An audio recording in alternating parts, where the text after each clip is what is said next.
নমস্কার বন্ধুরা, বেঙ্গলি লাইফস্টাইলের আরেকটি নতুন ব্লগে আপনাদের স্বাগত জানাই। আজ কিন্তু অনেক দিন পর একটা লং ভিডিও নিয়ে আসলাম। যেই ভিডিওটা আনার একমাত্র কারণ আমার মেয়ের জন্মদিন, মানে মাম্মামের জন্মদিন।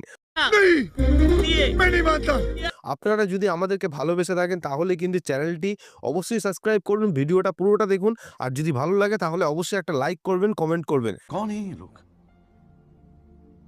कहां से आते हैं ये?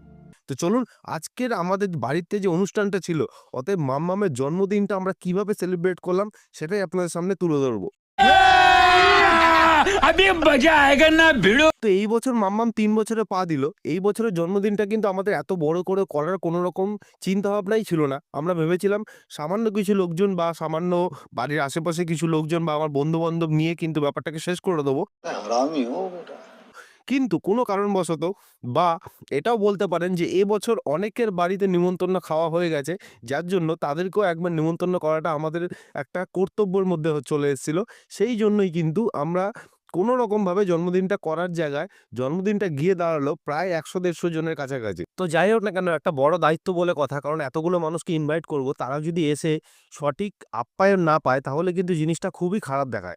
তো সেই জন্য কিন্তু আমরাও তড়িঘড়ি লেগে গেলাম সবকিছু প্রস্তুতি নিতে। ১ সপ্তাহ ধরে প্রস্তুতি করার পরে আজকের দিনটা তাদের সামনে প্রেজেন্ট করলাম এবং আপনাদের সামনেও প্রেজেন্ট করলাম যে কিভাবে আমরা মাম্মামের জন্মদিনটা সেলিব্রেট করলাম এবং কিভাবে সেই সম্পূর্ণ বিষয়টাকে সামলে রাখলাম। তো মাম্মামের জন্য কিন্তু ২ টো কেক অর্ডার করেছিলাম, কারণ আমি জানতাম একটা কেকে হবে না। আর অ্যাকচুয়ালি বড় কেক অর্ডার দেওয়ার থেকে আমার মনে হলো ২ টো কেক অর্ডার দেওয়াটা বেশি বুদ্ধিমানের হবে।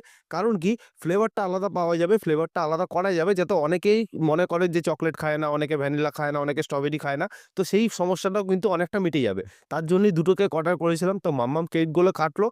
কাটার পরে কিন্তু আমাদের খাওয়া-দাওয়া করানোর যেটা মানে অতিথি আপ্যায়ন, সেটা কিন্তু শুরু হলো। অতিথি আপ্যায়নের মধ্যে আমরা কিন্তু যে আইটেমগুলো রেখেছিলাম, মানে আপনি যখন খেতে বসবেন, আপনি কি খাবেন? সেটা তো অবশ্যই একটা গুরুত্বপূর্ণ জিনিস। আপনি জন্মদিন বাড়িতে যাচ্ছেন, একটা কিছু গিফট নিয়ে যাচ্ছেন। তো খাওয়া-দাওয়াটা খুব ভালো বলতে এরকম নয় যে খুব এক্সপেনসিভ, আবার খুব মানে এমন নয় যে একদম মানে আপনাকে ডাল ভাত তরকারি খাইয়ে ছেড়ে দেওয়া হবে। তো সেই জায়গাটা কিন্তু একটা সবারই মনে আশা থাকে, হ্যাঁ, ভালো খাওয়া-দাওয়া হবে জন্মদিন বাড়ি। তো সেই কারণের জন্যই কিন্তু খাবারের যে আইটেমগুলো রেখেছিলাম তার মধ্যে সবার ১ম এ ছিল পনির পাসিন্দা। এই পনির পাসিন্দা সম্বন্ধে একটা কথা বলে রাখি, আপনারা যদি কখনো ট্রাই না করে থাকেন অবশ্যই একবার ট্রাই করুন। জিনিসটা হেভি সুন্দর লাগে। মানে আপনি একবার খেলে আপনাকে বারবার খাওয়ার জন্য আপনার মন চাইবে। আপনি একবার ট্রাই করে দেখুন। এরপর ছিল নান, তারপর ছিল চানা মসলা, চানা মসলার পরে ছিল বিরিয়ানি। বিরিয়ানির চয়েসটা ছিল আমার, কারণ আমি বিরিয়ানি খেতে খুব ভালোবাসি এবং মানুষকেও বিরিয়ানি খাওয়াতে খুব ভালোবাসি। তাই জন্য কিন্তু বিরিয়ানির চয়েসটা সম্পূর্ণ আমার ছিল। এরপর ছিল চিকেন চাপ, চাটনি, পাঁপড়, দই, মিষ্টি,